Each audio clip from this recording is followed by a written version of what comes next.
مجلس کی مقبولیت کے لیے ایک دفعہ مل کر پھر بھی دل کی گہرائیوں سے بہم صلوات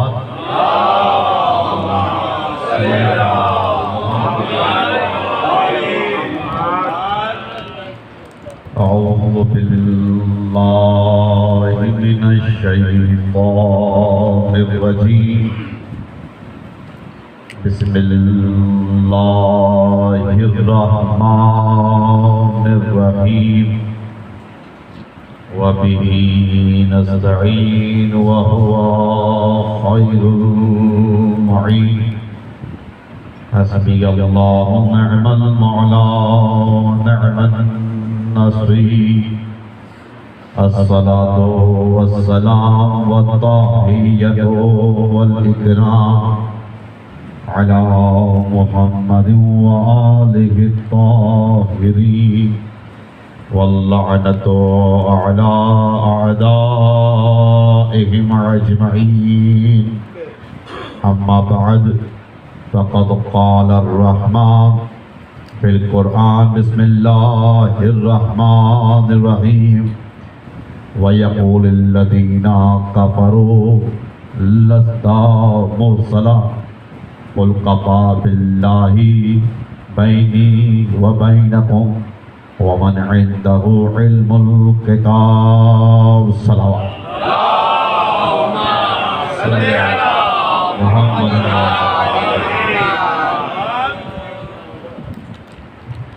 عزیزان محترم،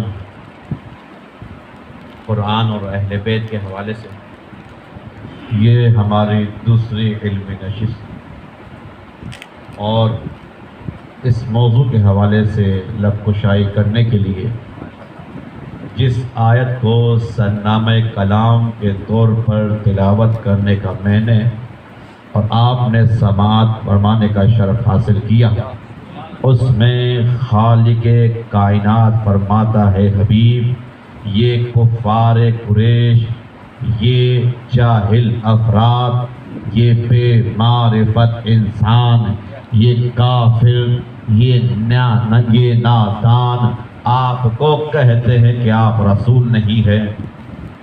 یقول الذین کفروا لست مرسلا، حبیب یہ آپ کو کہتے ہیں کہ آپ رسول نہیں ہے، گھبرائیے نہیں، دل برداشت نہ ہوئیے، قل کہہ دیجئے ان کافروں سے کفا باللہ شہیدا بینی و بینکم، میری گواہی کے لیے اللہ کافی ہے، ومن عندہ علم الکتاب، اور وہ کافی ہے جس کے پاس کتاب کا علم۔ میری گواہی کے لیے خالق کائنات کافی ہے، اور وہ کافی ہے جس کے پاس کتاب کا علم ہے، جس کے سینے میں کتاب کا علم ہے، جو کتاب خدا کی باریک بینی سے آشنا ہے، جو تعویل کو بھی جانتا ہے، تشریح سے بھی آگاہ ہے، تفسیر بھی کر سکتا ہے، اور وقت آنے پر توضیح بھی کر سکتا ہے۔ یہ آیت ہے، موضوع ذہنوں میں رہے، اور پھر سے آیت کی تلاوت کروں گا اس لیے کہ اسی آیت کے اندر ایک سوال اور وہیں سے ایک قیمتی موتی ہدیہ کروں گا۔ بسم اللہ بسم اللہ۔ آیت کا مزاج دیکھیے، ارشاد ہوا حبیب یہ آپ کو کہتے ہیں، ان کی کیا مجال، یہ آپ کا انکار کرتے ہیں، آپ تو وہ ہیں کہ جن کے رسالت کی گواہی کے لیے اللہ ہے۔ اب اگر یہاں پر آیت تمام ہو جاتی مقصد پورا تھا، اس لیے کہ جس کی گواہی کے لیے اللہ ہو اسے پھر کسی اور کی گواہی۔ آیت دیکھیے، مزاج دیکھیے، قرآن ہے، افسانہ نہیں ہے، مصلحتوں سے پر ہے، معجزاتی نما کتاب ہے۔ آیت کہہ رہی ہے خدا کافی ہے اور ایک اور ہستی کافی۔ اگر خدا یہ کہہ دیتا کہ میں کافی ہوں تو ایمان سے بتائیے حاجت تھی کسی اور کی گواہی کے لیے؟ لیکن پھر بھی خدا نے اپنے ساتھ شریک کیا ہے، وحدہ لا شریک نے شریک کیا ہے گواہی میں۔ کیوں شریک کیا ہے؟ اس لیے کہ ایک اور مقام پر ارشاد ہوا افلا یتدبرون القرآن ام علی قلوب اقفالها، کیوں یہ قرآن میں غور و فکر نہیں کرتے؟ کیا ان کے دلوں پر تالے پڑ گئے ہیں؟ زمانہ سوچے کہ جب اللہ کافی ہے اب مزید گنجائش نہیں ہے۔ یہ کتاب وہ ہے کہ جس کے اندر زیادتی کی اضافی بات کی گنجائش نہیں ہے۔ جب مقصد پورا ہو رہا ہے، جب بات تمام ہو رہی ہے، جب پیغام پہنچ رہا ہے، پھر یہ کیوں کر کہنا؟ اور پھر دیکھیے یہ کیوں نہیں کہا؟ اس طرح سے بھی تو سوچئے کہ آج لاکھوں کروڑوں اربوں خربوں مسلمان نمازوں میں اذانوں میں کہتے ہیں، کہتے رہیں گے قیامت تک، اشہد ان محمدا عبدہ ورسولہ، اشہد ان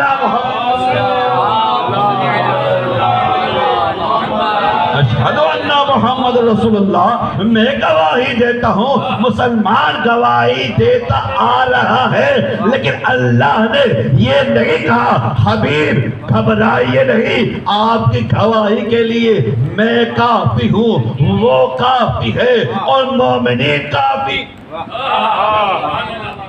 بھائی ہم جیسے گواہی دیتے ہیں اور وہ بھی دیتے تھے، سب دیتے ہیں، مسلمان گواہی دیتے ہیں، لیکن اللہ نے صرف 2 گواہیاں پیش کی۔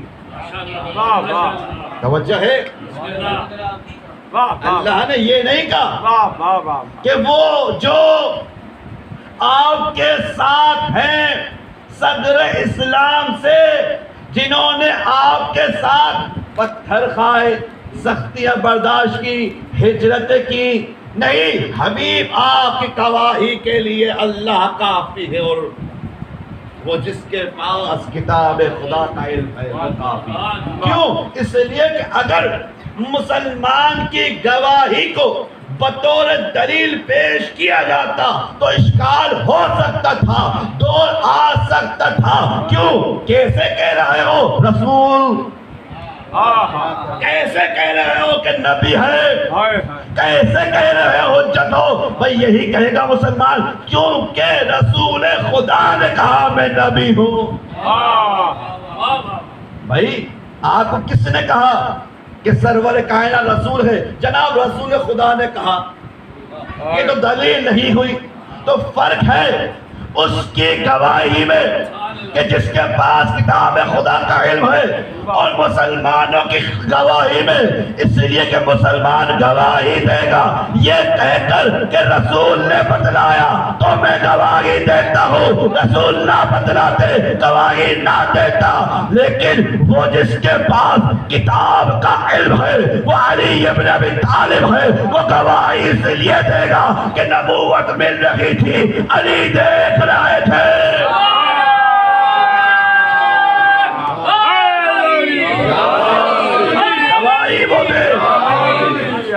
گواہی وہ دے جو موقع پر موجود ہو، گواہی وہ دے کہ جو عطائے نبوت کے وقت موجود ہو۔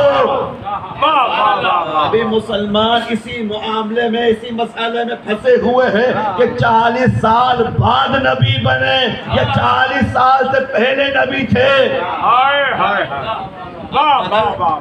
میرے ساتھ ساتھ ہیں، یہ جملہ بھی سنتے جائیے اور محسوس ہوئیے، اور یہ جملہ پیغام فکر ہے کہ وہ اللہ جو انسانوں کی بنائی ہوئی گواہی کو قبول نہ کرے، وہ انسانوں کے بنائے ہوئے خلیفہ کو کیسے؟ جو خدا انسانوں کے بنائے ہوئے، وہ خدا جو انسانوں کی گواہی کو قبول نہ کرے۔ وہ اللہ انسانوں کے بنائے ہوئے خلیفہ کو کیسے قبول کرے؟ اس لیے کہ جو جیسا ہوتا ہے وہ ویسا ہی منتخب کرتا ہے۔ ناقص کبھی بھی کامل کو جنم نہیں دے سکتا، خاکی کبھی بھی نور کا انتخاب نہیں کر سکتا۔ انسان کتنا بڑا ہی کیوں نہ ہو جائے، سورج نہیں پلٹا سکتا، دوش پیمبر کا سوال نہیں ہو سکتا، فاتح خیبر نہیں ہو سکتا، اور قدیر میں من کنتو کی صدا میں مولا نہیں بنا۔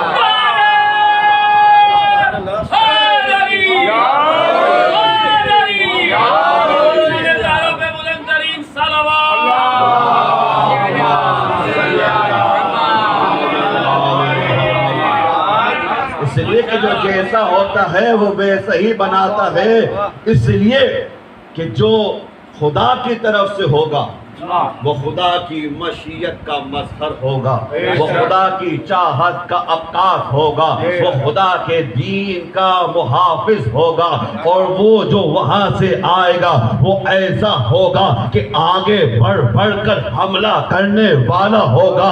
جو لوگوں کی طرف سے ہوگا وہ ہوگا کہ جو آگے بڑھ بڑھ کر بھاگنے والا ہوگا۔ جو اللہ کی طرف سے ہوگا وہ کرار ہوگا، جو لوگوں کی طرف سے ہوگا وہ فرار ہوگا، جو لوگوں کی طرف سے ہوگا وہ فرار ہوگا۔ اور ساتھ رہیے گا، جو اللہ کی طرف سے ہوگا وہ ہوگا کہ جب خیبر میں جائے گا خیبر کا در لے کر آئے گا، اور جو لوگوں کی طرف سے ہوگا وہ ہوگا کہ جو جھنڈا لے کر جائے گا، جھنڈا لے کر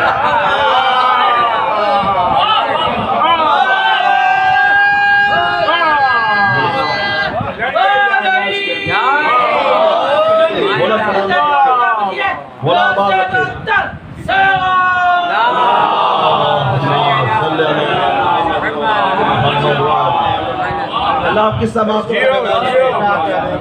اس لیے کہ جو یہاں بیدار ہے وہ وہاں بھی بیدار ہوگا، اور جو اللہ کی طرف سے ہوگا اگر وہ کلام کرے گا تو زمانہ کہہ اٹھے گا دون الکلام الخالق فوق الکلام المخلوق۔ ارے علی کا کلام اللہ کے کلام سے نیچے لیکن مخلوق کے کلام سے اوپر ہے، وہ زمانے میں علی ابن ابی طالب کہلائے گا۔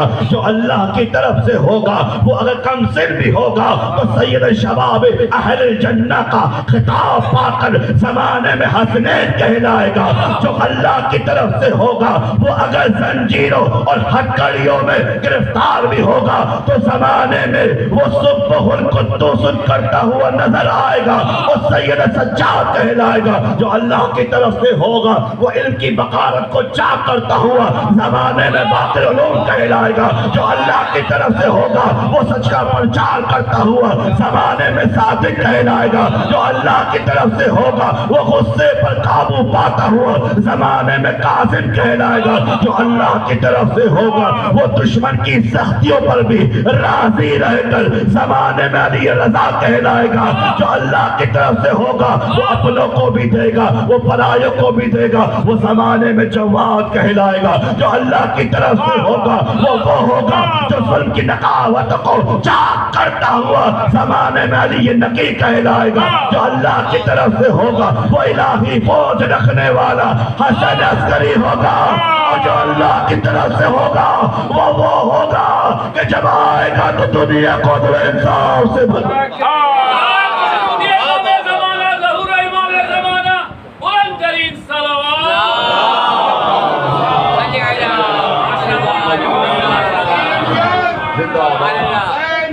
زندہ آباد مرد آباد محمد بلند ترین سلوات اللہ صلی اللہ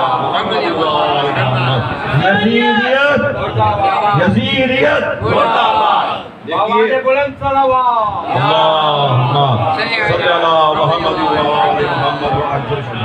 جو اللہ کی طرف سے ہوگا وہ سراپائے نور ہوگا، جو بندوں کی طرف سے ہوگا وہ سراپائے ظلم و شر ہوگا، وہ فتنہ ہوگا، وہ فساد ہوگا۔ جو اللہ کی طرف سے ہوگا وہ رحمت ہوگا، جو بندوں کی طرف سے ہوگا وہ زحمت ہوگا۔ جو اللہ کی طرف سے ہوگا وہ علیہ السلام ہوگا، جو بندوں کی طرف سے ہوگا وہ لعنت اللہ علیہ ہوگا۔ اور پوری توجہ سے یہ جملہ سماعت فرمائے گا، جو اللہ کی طرف سے ہوگا وہ حسین ہوگا، جو بندوں کی طرف سے ہوگا وہ یزید ہوگا۔ جو اللہ کی طرف سے ہوگا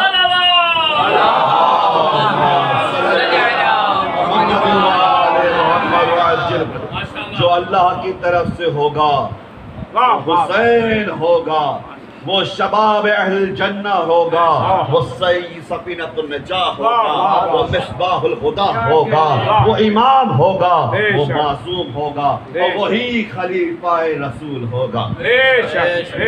یہ اللہ کی مشیت ہے، یہ اللہ کی چاہت ہے، یہ اللہ کا ارادہ ہے کہ اس نے اگر کتاب دی ہے تو کتاب کا وارث بھی دیا ہے۔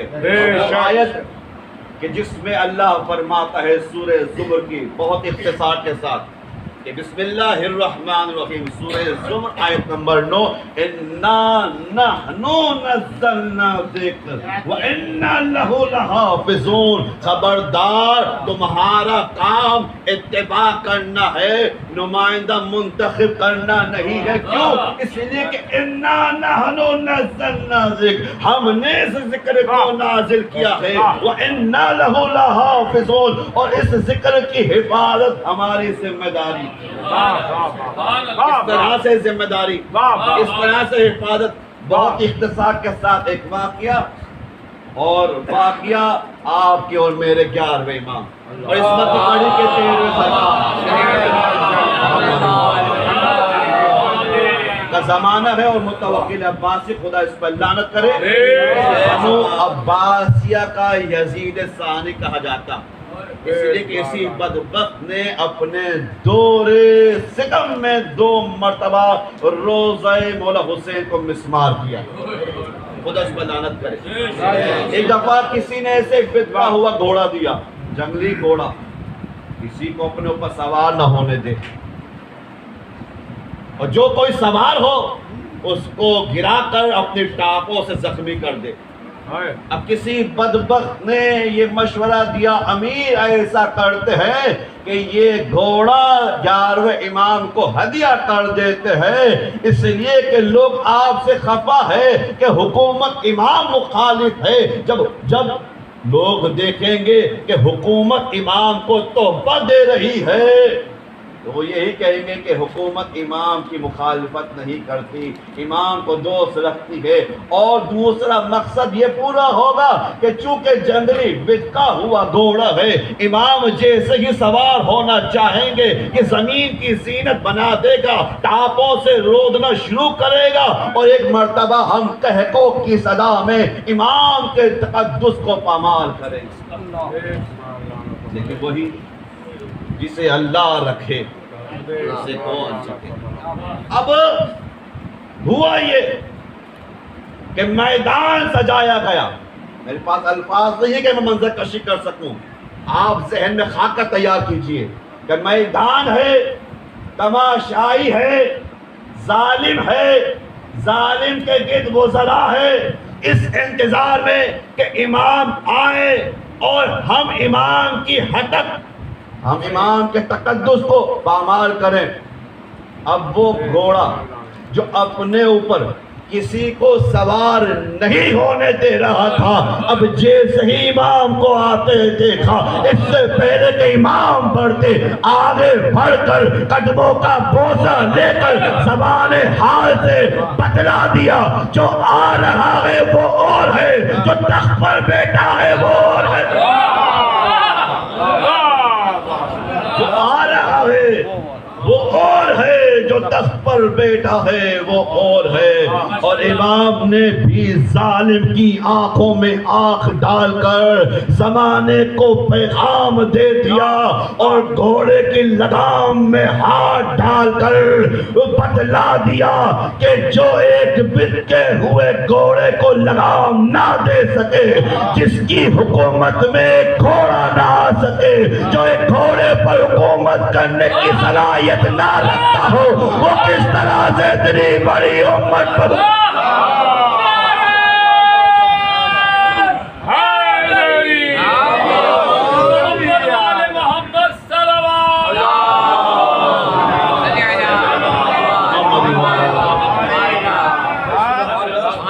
بتلا دیا جو ایک گھوڑے پر حکومت نہ کر سکے وہ اتنی بڑی امت پر حکومت کیسے کر سکتا. گھوڑے نے بھی بتلا دیا، واقعے نے بھی بتلا دیا کہ جسے جانور تک منہ نہ لگائے، جسے جانور تک منہ نہ لگائے یہ وہ ہے. اور پھر دیکھیے تاریخ ایک دفعہ پھر سے دہرائی گئی. وہی منظر ہے، وہی سما ہے کہ دربار یزید ہے، شہزادی ہے، ظالم موجود ہے، بھائی کا قاتل موجود ہے، لیکن اللہ نے ظالم کو اسی کے منصوبے میں ذلیل اور رسوا کر کر بتلا دیا. دشمن خدا تو ذلیل ہو سکتا ہے لیکن ہمارا نمائندہ کبھی ابتر نہیں. تاریخ دہرائی گئی، تاریخ پھر سے دہرائی گئی. بس آخر میں بہت ہی اختصار کے ساتھ، اس لیے کہ دامن وقت میں مزید گنجائش باقی نہ رہی، منزل مسائل بھی ہے، لیکن دو جملوں میں ایک بہت ہی گرا قدر بات ہدیہ کر کر آپ سے دعاؤں کا طالب گزار ہو کر رخصت ہوں گا. اور دیکھیے بات کل ملا کر اتنی ہے کہ فرض کیجئے، سوچئے ایک انسان ایک ایسی وادی میں رہتا ہے کہ جس وادی میں سے ایک نہر ہو کر گزرتی ہے، صاف شفاف نہر ہے، کیا پانی ہے ٹھنڈا ٹھنڈا، اور وہ شخص اس نہر کے کنارے کھڑے ہو کر اس نہر کے گیت گا رہا ہے، تعریفوں کے پل باندھ رہا ہے، وہ کہہ رہا ہے لوگوں یہ بہت بڑی نہر ہے، فلاں ملک سے ہوتی ہوئی ہمارے ملک کو پار کرتی ہوئی فلاں ملک کو جاتی ہے. نعرے لگا رہا ہے، نہر کے مدح ثنائی کر رہا ہے، نہر کی قصیدے پڑھ رہا ہے نہر کے، لیکن اپنے آپ کو نہر کے اندر نہیں لے کر جا رہا، نہر کے اندر غوطہ زن نہیں ہو رہا. تو مجھے بتلائیے دل پر ہاتھ رکھا ایمان سے کہ اس کے جسم پر لگی ہوئی خلاصت، اس کے جسم پر لگی ہوئی نجاست، اس کے جسم پر لگی ہوئی گندگی کو وہ نہر کا پانی صاف کر سکتا ہے. ہاں یہ ہو سکتا ہے کہ کچھ دیر کے لیے اس نہر سے نکلنے والی ٹھنڈی ٹھنڈی ہوا اسے وقتی طور پر فائدہ پہنچا دے اور وہ یہ سمجھے کہ میں کامیاب ہو گیا، لیکن جب تک وہ اس نہر کے اندر غوطہ زن نہیں ہوگا، جب تک وہ اس نہر کے مزاج میں نہیں ڈھل پائے گا، وہ کبھی کامیاب نہیں ہو سکتا. میرے عزیزوں، عشق حسین بھی ایک سمندر، ایک نہر کی مانند ہے، جو عشق حسین کے سمندر میں غوطہ زن نہ ہو، جو مزاج حسینی میں نہ ڈھل پائے، جو کردار حسینی میں نہ سما پائے، یاد رکھ لے وہ کبھی کامیاب نہیں، وہ کبھی کامیاب نہیں ہو سکتا، وہ کبھی بھی کربلائی نہیں بن سکتا جب تک وہ اپنی میں کو قربان نہ کر دے، جب تک وہ اپنی چاہت کا گلا نہ گھونٹ دے، جب تک وہ مولا حسین کے آگے سر تسلیم خم نہ کر. عزیزو، مجلس تمام ہوئی، قیامت گزری ہے اور قیامت گزر گئی. زمانہ پوچھتا ہے کیوں تم حسین حسین کرتے ہو، کیوں تم سینہ زنی کرتے ہو؟ کیوں تم آہو بکا کی صدائیں بلند کرتے ہو؟ آؤ ہم تمہیں بتلائیں، قیامت تو کربلا میں گزر گئی، اس لیے کہ ظالم کے جانور سیراب ہو کر پانی پیتے رہے، لیکن نہ ملا پانی تو حسین کے گھر والوں کو۔ ہاں ہم تمہیں بتلائیں یہ گریہ کس بات کا، یہ حسین کی صداؤں پر آنکھوں سے سمندر کیوں بہتے؟ اس لیے کہ وہ حسین جس کی ماں کو حق مہر میں حوض کوثر ملا ہو، آج اسی حسین کی اولاد پیاس۔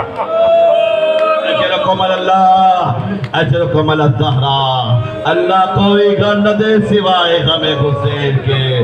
ہاں حکم ہوا ہے کہ حضرت عباس کے مصائب پڑھے، میں کیا پڑھوں اس شخصیت کے مصائب کو، اس مجاہد کی مصیبت کو، کہ جس مجاہد کی مصیبت کے لیے اتنا کافی ہے کہ وقت آخر جب شمر لعین خنجر لے کر بڑا ہے، مولا حسین کی جانب بڑا ہے، خیام سے بیویاں دیکھ رہی ہے، دلہ زینبیہ سے بہن دیکھ رہی ہے، چند قدم کے فاصلے پر ننھی شہزادی چھوٹی بچی باپ کو اجرکم الدہرا، اللہ کوئی غم نہ دیتے ہوئے غم حسین کے رونے والوں روایت کے جملے ہیں۔ شمر کہتا ہے وقت آخر جب میں خنجر لے کر بڑھا نا تو میں نے حسین کے لمحہ مبارک سے کچھ سنا، میں نے سمجھا حسین مجھے وقت آخر بددعا دے رہے ہوں گے۔ شمر کہتا ہے میں نے چاہا کہ قریب جا کر سنو حسین کیا کہہ رہا ہے، وقت آخر ہے، اکبر جدا ہو گئے، قاسم پامال ہو گئے، ننھا شیر خوا باپ کے ہاتھوں پہ نگر ہو گیا، آخری وقت ہے، حسین زخموں سے چور ہے، حسین زخموں سے چور ہے۔ اسی عالم میں شمر کہتا ہے میں نے چاہا کہ دیکھو حسین کیا کہتے، تو قیامت کے جملے ہیں، حسین دنیا سے رخصت ہونے سے پہلے کہتے تھے عباس، عباس میرے بھائی کا لعنت اللہ علی قوم الظالمین وسيعلم الذين ينقلبون انا للہ و انا الیہ راجعون۔ پالنے والے تجھے واسطہ چہدہ معصومین کا، پالنے والے تجھے واسطہ پنجتن پاک کا، تجھے واسطہ شہنشاہ وفا باب الحوائج کا، پالنے والے ہمارے اس قلیل سی بات کو اپنے بارگاہ عالم شرف قبول عطا فرما۔ میرے مالک آنکھوں سے نکلنے والے ان موتیوں کو شہزادی کے رماد کی زینت قرار دے، مرنے سے پہلے کربلا کی زیارت نصیب، مرنے کے بعد صاحب کربلا بادشاہ مولا حسین کی شفا سے بہرمند۔ میرے مالک یہاں جتنے بھی مومنین تشریف فرما ہے، میرے مالک کی تمام مومنین کی جان مال عزت آبرو کی حفاظت فرما۔ میرے مالک ہمارے ذمہ میں بہت سی دعائیں لگائی گئی ہیں، ان دعاؤں کو مستجاب فرما۔ میرے مالک اہل خانہ کی توفیقات خیر میں اضافہ فرما، اس گھر پر اپنا خاص خصوصی رحم و کرم نازل فرما۔ اہل خانہ کے جتنے بھی مرحومین ہیں، بالخصوص ہمارے جتنے بھی مرحومین ہیں، میرے مالک ان کے درجات بلند ہوں گے، مزید بلند فرما۔ امام زمانہ کے ظہور میں تاجر فرما، امام زمانہ کے اعوان و انصار میں شمار فرما۔ ربنا تقبل منا انک انت السمیع العلیم بجاہ محمد وآلہ الطاہرین۔ ماتم حسین، ماتم